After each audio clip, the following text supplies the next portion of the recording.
شہر خیالپور کی وہ پرانی گلی جسے لوگ کچہ درزیاں کہتے تھے، ہمیشہ سے سوئی دھاگے، کینچی اور کپڑوں کی کٹائی چنائی کی آوازوں سے گونجتی رہتی تھی۔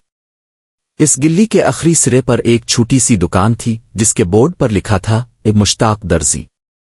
مشتاق اس دکان کا مالک تھا، ایک 50 سالہ درزی جو اپنے پیشے میں ماہر تھا مگر زندگی کے فلسفے سے بالکل ناواقف۔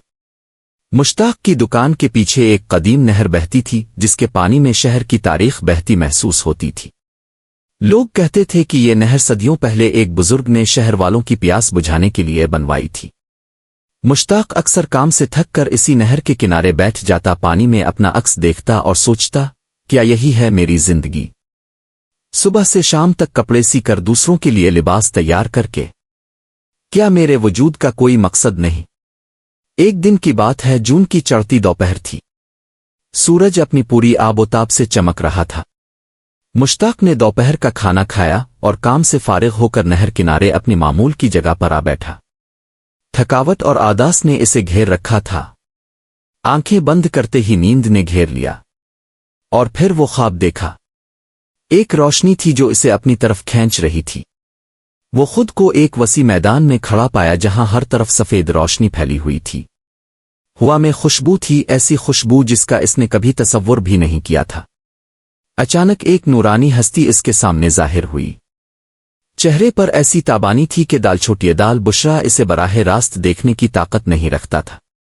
اے مشتاق، آواز میں ایسی شفقت تھی جیسے ماں اپنے بچے کو پکارتی ہے۔ تو اپنی زندگی سے ناخوش ہے؟ مشتاق گھبرا گیا۔ آپ کون ہے؟ یہ کون سی جگہ ہے؟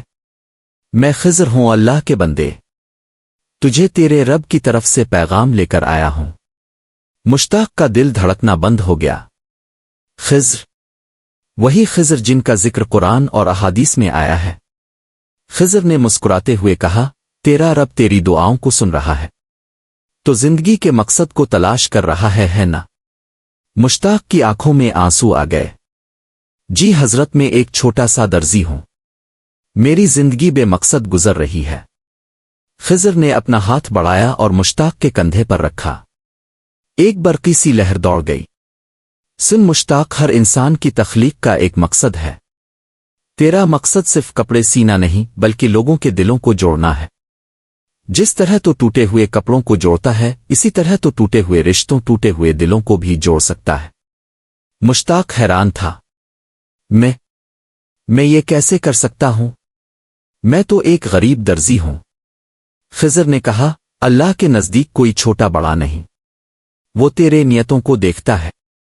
اب سے تو جو بھی کپڑا سئی، ہر ٹاکے کے ساتھ آ اللہ کہہ کر سئی، ہر سلائی میں اپنے رب کو یاد کر، دیکھے گا کہ تیری سلائی محض کپڑوں کو نہیں بلکہ لوگوں کے دلوں کو بھی جوڑے گی۔ یہ کہہ کر خضر غائب ہو گئے اور مشتاق کی آنکھ کھل گئی۔ وہ نہر کنارے اسی درخت کے نیچے بیٹھا تھا مگر اب اس کا دل روشنی سے بھر چکا تھا۔ وہ اٹھا، وضو کیا اور دکان پر واپس آ کر اس نے پہلا کام نماز پڑھنا تھا۔ سالوں بعد اس نے ایسی نماز پڑھی جس میں دل لگا ہو۔ اگلے دن سے مشتاق کی زندگی بدل چکی تھی۔ اب وہ محض کپڑے نہیں سی رہا تھا بلکہ ہر سلائی کے ساتھ ذکر الہی کرتا۔ جب وہ کوئی قمیص سیتا تو دعا کرتا کہ اس قمیص کو پہننے والا نیک راستے پر چلے۔ جب وہ کوئی برقع سیتا تو دعا کرتا کہ اس عورت کی عزت محفوظ رہے۔ ایک ہفتے بعد ایک عجیب واقعہ پیش آیا۔ شہر کے امیر ترین تاجر حاجی صاحب کی بیٹی کی شادی تھی۔ انہوں نے مشتاق کے پاس ایک قیمتی جوڑا سینے کے لیے بھیجا۔ مشتاق نے ہر ٹانکے کے ساتھ آ اللہ پڑھا۔ جب لڑکی نے وہ جوڑا پہنا تو اس کی ماں نے بتایا کہ اس کی بیٹی کئی سالوں سے ڈپریشن کا شکار تھی، مگر اس جوڑے کو پہنتے ہی اس کے چہرے پر ایک عجیب سی رونق آ گئی، وہ مسکرانے لگی۔ حاجی صاحب نے مشتاق کو اضافی معاوضہ دینا چاہا مگر مشتاق نے کہا، حاجی صاحب یہ میرا کام ہے، میرا فرض ہے۔ ایک اور واقعہ پیش آیا۔ شہر کا ایک نوجوان جو بداعتمادی کا شکار تھا، اس نے مشتاق کے پاس اپنا سوٹ سینے کے لیے بھیجا۔ مشتاق نے اس سوٹ کو سیتے وقت ہر سلائی کے ساتھ دعا کی کہ اس نوجوان کے دل سے بداعتمادی دور ہو۔ کچھ ہی دنوں بعد وہ نوجوان مشتاق کی دکان پر آیا اور کہنے لگا، مشتاق چچا، آپ نے میرا سوٹ ایسے سیا ہے کہ میں نے آج کل خود کو پہلے سے بہتر محسوس کر رہا ہوں۔ میرے تعلقات میری فیملی کے ساتھ بہتر ہو رہے ہیں۔